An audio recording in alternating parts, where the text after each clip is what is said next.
Esta será una historia de terror. Será una historia policíaca, un relato de serie negra y de terror. Pero no lo parecerá. No lo parecerá porque soy yo la que lo cuenta. Soy yo la que habla y por eso no lo parecerá. Pero en el fondo es la historia de un crimen atroz. Yo soy la amiga de todos los mexicanos. Podría decir, soy la madre de la poesía mexicana, pero mejor no lo digo. Amuleto, primera página.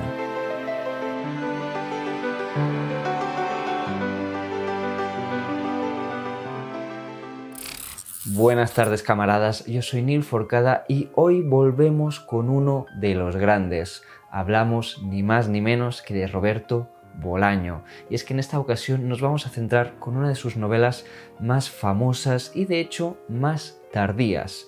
Nos referimos obviamente a Amuleto. Amuleto es una novela curiosa porque es una novela política, o podría parecer una novela política, y de hecho lo es. Es una novela, como os digo, profundamente política. Sin embargo, no es una novela partidista, ni mucho menos. Y en este sentido podríamos ubicarla quizás dentro de la producción del mismo Roberto Bolaño, junto a la novela Nocturno de Chile. El caso es que Amuleto por un lado y Nocturno de Chile por otro forman un binomio bastante curioso. Ambas, como os digo, son novelas profundamente políticas, donde traen la política arraigada en su ADN, que sin embargo no son partidistas o panfletarias, ni caen, en fin, en una serie de sesgos ideológicos, aunque hay una ideología muy potente detrás, pero no es una ideología reconocible, ni es una ideología, digamos, cifrable. No estamos hablando de comunismo, no estamos hablando de socialismo, no estamos hablando de trotskismo ni de antifascismo. Son novelas políticas desde la literatura y con la literatura, y lo que están haciendo es precisamente politizar el lenguaje, politizar la voz, porque la voz, camaradas, es fundamental en ambas novelas. Mientras que en Nocturno de Chile estamos escuchando la voz de un fascista, y como ya indica la novela, el propio título de la novela, estamos en una novela nocturna, en una novela oscura, en una novela tremendamente, en fin, eso mismo, una novela de la noche, del fin de los tiempos. En el caso de Amuleto, pese a que es una novela muy melancólica, extremadamente triste y en muchos casos es incluso brutal, Amuleto se centra en la voz de Auxilio, de una mujer muy característica que se autodenomina la madre de los poetas mexicanos, y esa voz está llena de fantasías, de visiones proféticas, de una alegría que sobrepasa en cierta medida o sirve como mínimo de testigo de, en fin, de esa derrota, pero una derrota que no nos lleva a la oscuridad de Nocturno de Chile. Y en ese sentido podríamos, como os comento, plantear este binomio tan simple en apariencia de Nocturno de Chile por un lado, como la novela de la noche, y Amuleto por el otro lado, como la novela del día, la novela de la protección, que como ya dice su título, está ahí como tótem, como amuleto, como forma de protegerse del mundo, de la memoria y sobre todo del olvido. Probablemente 1968 fue uno de los años más emblemáticos del siglo XX. En diferentes regiones del mundo, la poesía, como respuesta revolucionaria, salía a las calles. Los checos resistían la represión de los soviéticos en la primavera de Praga. Los estudiantes de París querían llevar la imaginación al poder, y Pigasus era proclamado candidato presidencial en los Estados Unidos. Fue un año difícil, inspirador, y fue también el año de la matanza de la plaza de Tlatelolco, en México. Ese es el contexto en el que la escritura penetrante de Roberto Bolaño da voz a la protagonista de Amuleto, Auxilio Lacature, quien nos narra aquella olvidada historia acontecida el 18 de septiembre de 1968, cuando el ejército mexicano violó la autonomía universitaria e invadió la Universidad Nacional Autónoma de México, la UNAM. Auxilio, quien se autodenomina la madre de la poesía mexicana, relata ese momento incomprensible de su vida en que los militares la encontraron, acaso desprevenida, en el inodoro de la Facultad de Filosofía y Letras, leyendo un libro de poesía de don Pedrito Garfias, con las nalgas sobre el abismo del excusado. Esta coincidencia del devenir latinoamericano convierte a Auxilio en el último resquicio de la autonomía de la UNAM durante uno de los más bochornosos episodios del continente. Fue ella la madre de la poesía mexicana, no de los intelectuales, ni de los políticos, ni de los líderes de opinión, quien resistió. Así pues, Amuleto nos narra el periplo vital de Auxilio, quien decide mantenerse encerrada en el baño para evitar ser arrestada, y es ese encierro el que, como si fuera una especie de Aleph borgiano, despliega toda la narrativa de Bolaño. Escondida junto a la taza del váter, Auxilio rememora su pasado, fantasea y reimagina la turbulenta década de los años 60 a la vez que sufre visiones proféticas. Y mientras tanto, en el exterior, los militares siguen desahuciando la universidad. Entre los recuerdos de la protagonista podemos encontrar personajes habituales de la obra de Bolaño, tales como los famosos Arturo Belano y Ulises Lima, además de Ernesto San Epifanio. Sin embargo, las visiones de Auxilio incluyen también figuras capitales del México de esos años, tales como Remedios Varo o la misma amante del Che Guevara.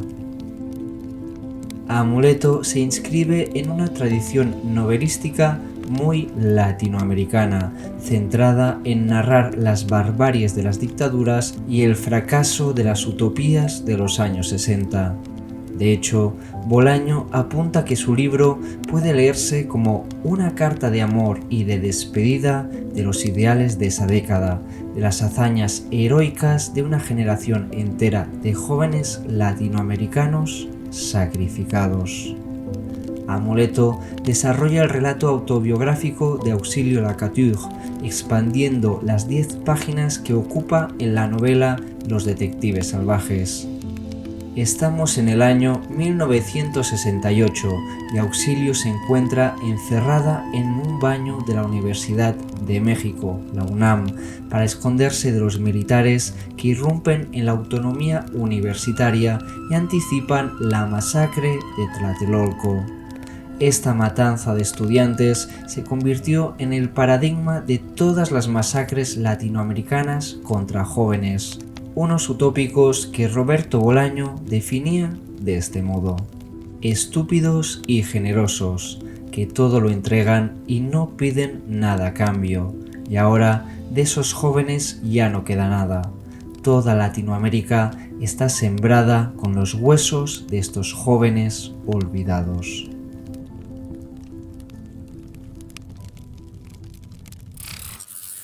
Bien, camaradas, en esta ocasión quisiera darme el lujo de expresar mi opinión sobre Amuleto.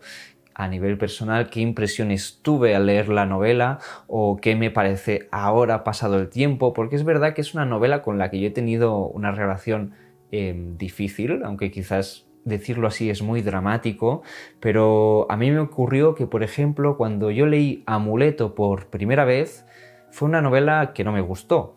O no es que no me gustara, sino que esto lo he contado en alguna ocasión y en su momento leí Los detectives salvajes y bueno, esa novela me fascinó, me voló la cabeza y en menos de 2 meses ya había leído toda la obra narrativa de Bolaño, o prácticamente toda. Me faltaban algunos póstumos que en ese momento alguno de ellos ni siquiera se había publicado y otros pues no los había conseguido por aquel entonces.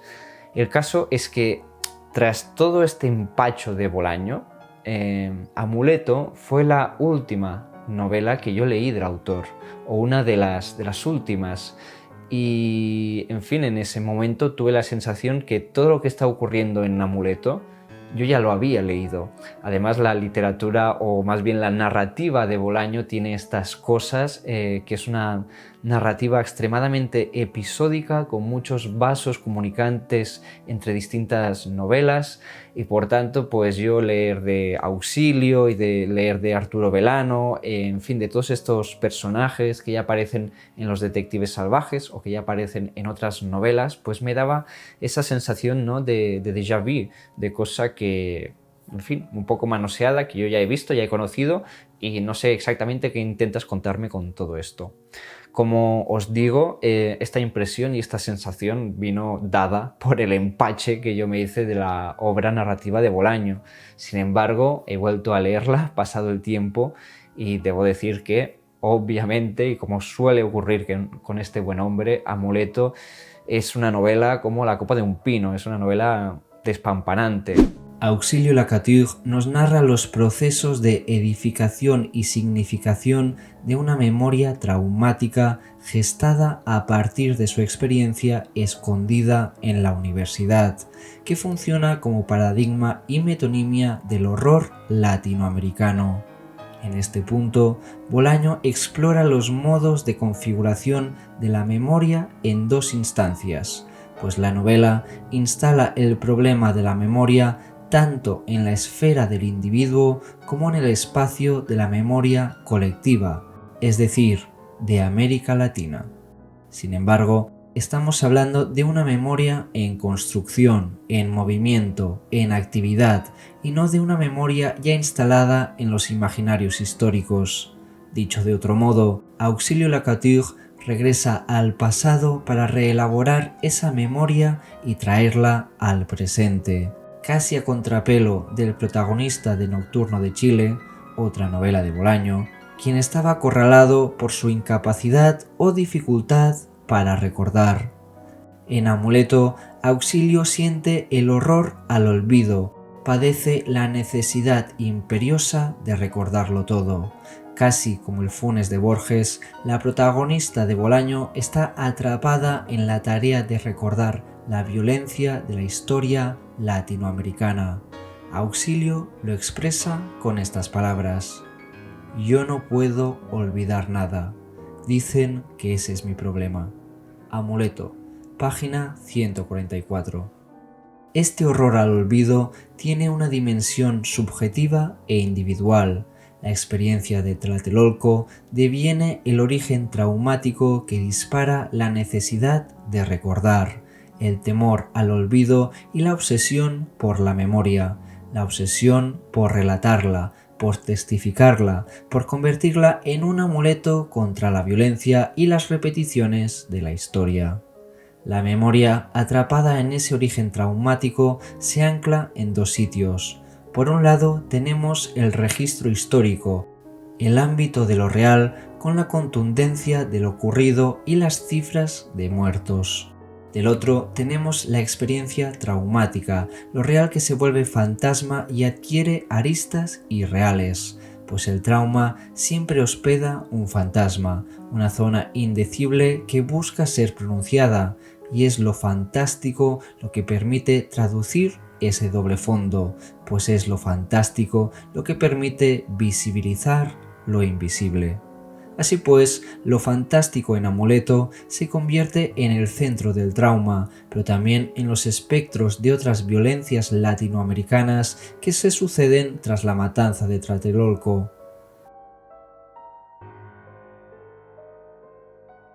En la siguiente cita, por poner un ejemplo, podemos leer el paso de una manifestación por la caída del gobierno de Allende hacia el abismo en el cual van a caer las derrotas de la izquierda latinoamericana. Recuerdo esa manifestación, puede que fuera la primera que se hizo en Latinoamérica por la caída de Allende. Allí vi algunas caras conocidas del 68, pero también vi algo más. Vi un espejo y yo metí la cabeza dentro del espejo y vi un valle enorme y deshabitado, y la visión del valle me llenó los ojos de lágrimas. Tal vez este valle solitario sea la figuración del Valle de la Muerte. Página 67. El elemento fantástico tiñe y enrarece la totalidad de Amuleto, mezcla espacios, fechas, eventos y personajes. La incertidumbre empaña los acontecimientos y esta incertidumbre forma parte del proceso de construcción de la memoria de Auxilio, cuya ingeniería debe más al psicoanálisis que a la historiografía. Más que de construir un pasado, se trata de tramitarlo y comprender su significado. Como ya hemos dicho, la novela apuesta tanto a la memoria individual y personal de Auxilio como a la colectiva. Si bien es en la subjetividad de la protagonista donde se origina y anida la configuración de la memoria, requerida por un mandato ético, luego se vincula con otros núcleos de la memoria, como la dictadura de Chile a través de Belano, el nazismo y el franquismo en Pedro Garfias, León Felipe y Remedios Varo, entre otros. En la novela de Bolaño se persigue, como horizonte final, un recorrido por las diversas memorias cuya reunión alertaría contra las recaídas en nuevas dictaduras o terrorismos de Estado. El relato que Auxilio consigue enhebrar se convierte en un amuleto contra las repeticiones de la historia, pese a que dicho amuleto incluye, además, una revisión y una autocrítica de la izquierda revolucionaria.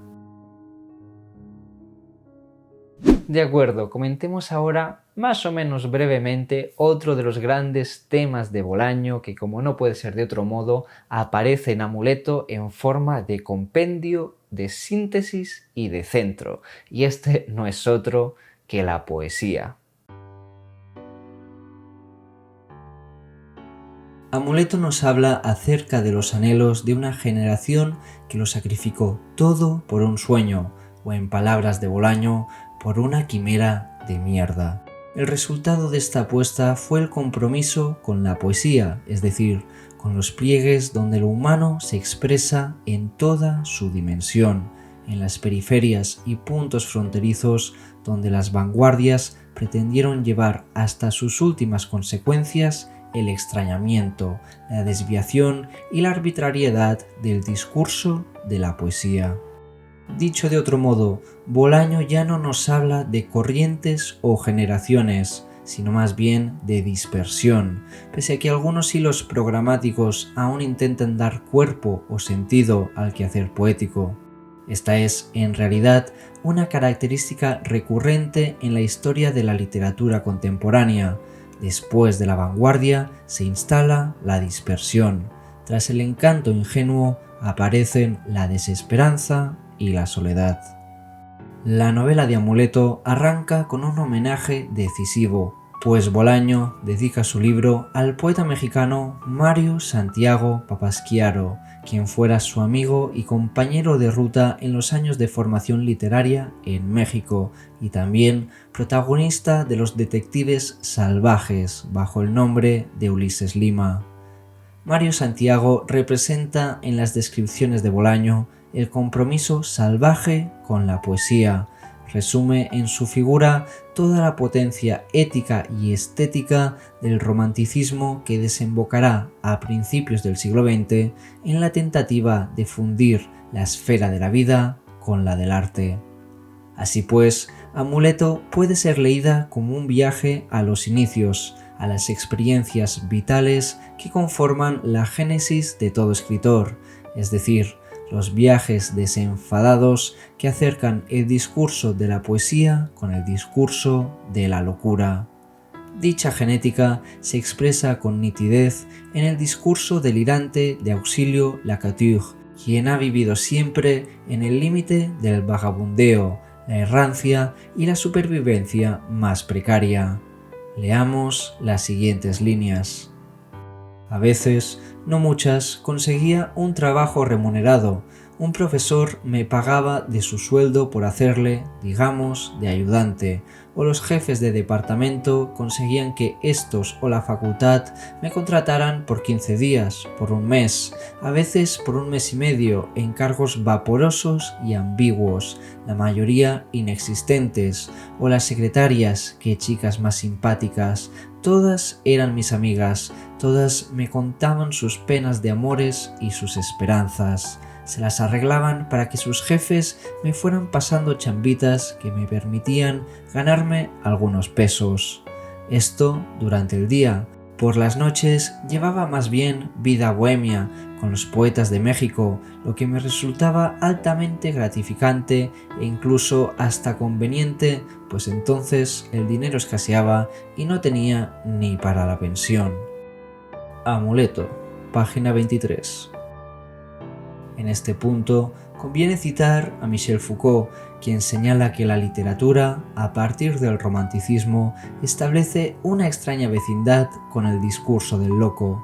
El lenguaje literario se viste de arbitrario, de anárquico y de absurdo, para distanciarse de la racionalización del mundo propia de la sociedad burguesa. De acuerdo, camaradas, ya hemos hablado de la memoria y hemos hablado de la poesía, y a mí me parece que la relación entre ambas ha quedado bastante clara. Sin embargo, vamos ahora a comentar dos aspectos fundamentales que sirven de algún modo como el eje conector entre estos dos territorios, entre la memoria y la poesía. Y estos dos ejes son, por un lado, el tratamiento espacial o el territorio como tal, y por el otro, obviamente, el uso del lenguaje. ¿De qué manera está escrita Amuleto? ¿De qué manera está estructurada? La novela juega con un caos aparente, que, en fin, ya os avanzo que no es tal, porque obviamente está todo muy bien medido, muy bien encadenado, muy bien llevado. Pero en este caos tiene un papel fundamental, como os comentaba, el espacio, el retrato del territorio, y en este caso, sobre todo, el territorio del DF, que se abre con una especie de laberinto con infinitas ramificaciones que pueden llevarnos incluso hasta Chile, el Chile del golpe de Estado a Salvador Allende. Uno de los elementos que más llama la atención en Amuleto es el tránsito de los personajes por diversos escenarios ligados a la Ciudad de México. La memoria y las visiones de Auxilio deambulan en una geografía urbana cargada de simbolismo. Podemos identificar, por ejemplo, 3 escenarios claros: la ciudad, los bares y la Facultad de Filosofía y Letras. Dicho deambular se convierte en una errancia que no fija ningún territorio central, sino que más bien se desarrolla como una narración en movimiento constante, donde el DF aparece como un personaje más dentro de la trama.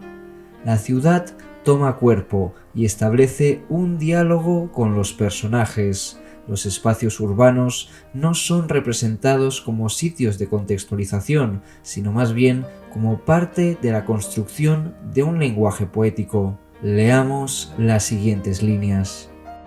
Después nos pusimos a caminar por las calles vacías del DF de las 5 de la mañana y uno a uno nos fuimos desperdigando, cada uno a su casa, también yo, que por aquellas fechas tenía un cuarto de azotea en la colina Roma Norte, en la calle Tabasco, y como Arturito Velano vivía en la colonia Juárez, en la calle Versalles, pues nos fuimos caminando juntos, aunque según el manual de los cortapalos, él debía torcer al oeste, en dirección a la glorieta de Insurgentes o la Zona Rosa, pues vivía justo en la esquina de Versalles con Berlín, mientras que yo debía seguir hacia el sur.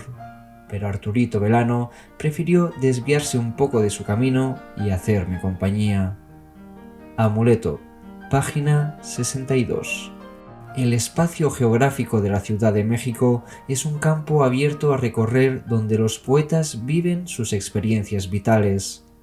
La narración de Auxilio a este respecto se mantiene siempre en movimiento, nunca cierra los espacios, sino que delinea una especie de laberinto que va abriendo nuevos caminos en la medida que los recorre.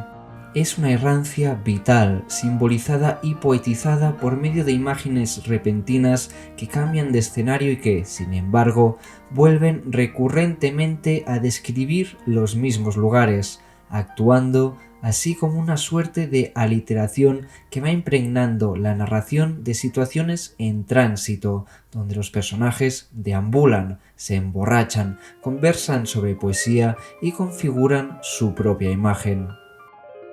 Leamos este párrafo. Me reía de mis faldas, de mis pantalones cilíndricos, de mis medias rayadas, de mis calcetines blancos, de mi corte de pelo príncipe valiente, cada día más rubio y más blanco, de mis ojos que escrutaban la noche del DF, de mis orejas rosadas que escuchaban las historias de la universidad, los ascensos y los descensos, los ninguneos, postergaciones, lambisconeos, adulaciones, méritos falsos, temblorosas camas que se desmontaban y se volvían a montar bajo el cielo estremecido del DF, ese cielo que yo conocía tan bien, ese cielo revuelto e inalcanzable como una marmita azteca bajo el cual yo me movía feliz de la vida con todos los poetas de México. Amuleto, página 42. Auxilio recorre la ciudad y sus lugares, pero a su vez esa ciudad y esos lugares la recorren a ella. Dicho de otro modo, la protagonista de Amuleto pertenece a esa geografía y solo se la puede reconocer en ese espacio. De ahí se infiere que ese territorio es la poesía y sus habitantes los poetas, una ciudad dentro de la ciudad.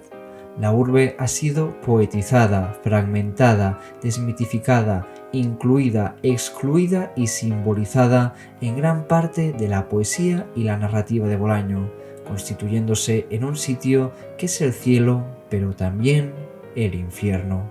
Bolaño narra su novela con la voz de Auxilio Lacature y se sirve de un lenguaje rico en imágenes poéticas. Las palabras, de hecho, aparecen como pinceladas impresionistas en el retrato de los hechos, rebajando así la crudeza de acontecimientos tan brutales como la matanza de Tlatelolco en México o el golpe de Estado en Chile. En este sentido, la apuesta y los mecanismos de Bolaño resultan muy sutiles. El autor no desciende a la denuncia o al panfleto político, sino que se expresa en la humanidad y fragilidad de los personajes que sufren los acontecimientos. En consecuencia, muchas de las imágenes poéticas parecen bastante triviales o lugares comunes, pero el contexto de la narración las ilumina con una fuerza nueva. Leamos los siguientes ejemplos. Y mis recuerdos que se remontan sin orden ni concierto hacia atrás y hacia adelante de aquel desamparado mes de septiembre de 1968 me dicen, balbuceando, tartamudeando, que decidí permanecer a la expectativa bajo aquel sol de color de agua, de pie en una esquina, escuchando todos los ruidos de México, hasta el de las sombras de las casas que se acosaban como fieras recién salidas del cubil del taxidermista. Página 98. Bolaño emplea distintos mecanismos propios de la poesía para imprimir un tono dramático en situaciones aparentemente triviales. En este caso, se desarrollan desviaciones y estilizaciones del lenguaje que logran crear una materialidad distinta y arbitraria. Cabe destacar, sin embargo, que la narración mantiene su centro sin llegar a convertirse en un juego o en una receta previsible. La presencia de la poesía, de hecho, vuelve a sugerirnos que muchos de los poemas de Bolaño encuentran su espacio en las novelas. Leamos este párrafo. Así pues, los muchachos fantasma cruzaron el valle y se despeñaron en el abismo. Un tránsito breve, y su canto fantasma o el eco de su canto fantasma, que es como decir el eco de la nada, siguió marchando al mismo paso que ellos, que era el paso del valor y de la generosidad en mis oídos. Una canción apenas audible, un canto de guerra y de amor, porque los niños sin duda se dirigían hacia la guerra, pero lo hacían recordando las actitudes teatrales y soberanas del amor. ¿Pero qué clase de amor pudieron conocer ellos?, pensé, cuando el valle se quedó vacío y solo su canto seguía resonando en mis oídos. El amor de sus padres, el amor de sus perros y de sus gatos, el amor de sus juguetes, pero sobre todo el amor que se tuvieron entre ellos, el deseo y el placer. Y aunque el canto que escuché hablaba de la guerra, de las hazañas heroicas de una generación entera de jóvenes latinoamericanos sacrificados, yo supe que por encima de todo hablaba del valor y de los espejos, del deseo y del placer. Y ese canto es nuestro amuleto. Amuleto, último párrafo.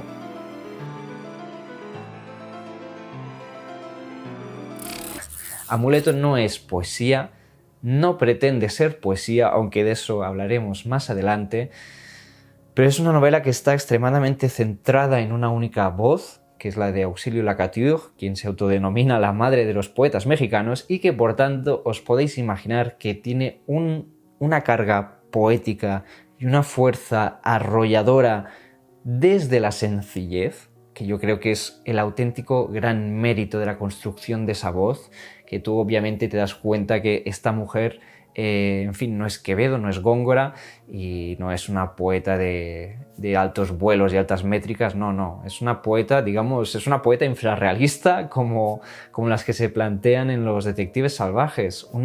Es una mujer que vive en la poesía y eso la convierte en poeta y no al revés. En fin, por todo esto, Amuleto tiene esta carga poética tan fuerte y eso también me dio la sensación de un poco como que la narrativa de Bolaño se diluía, ¿no?, en esa primera lectura que hice de Amuleto.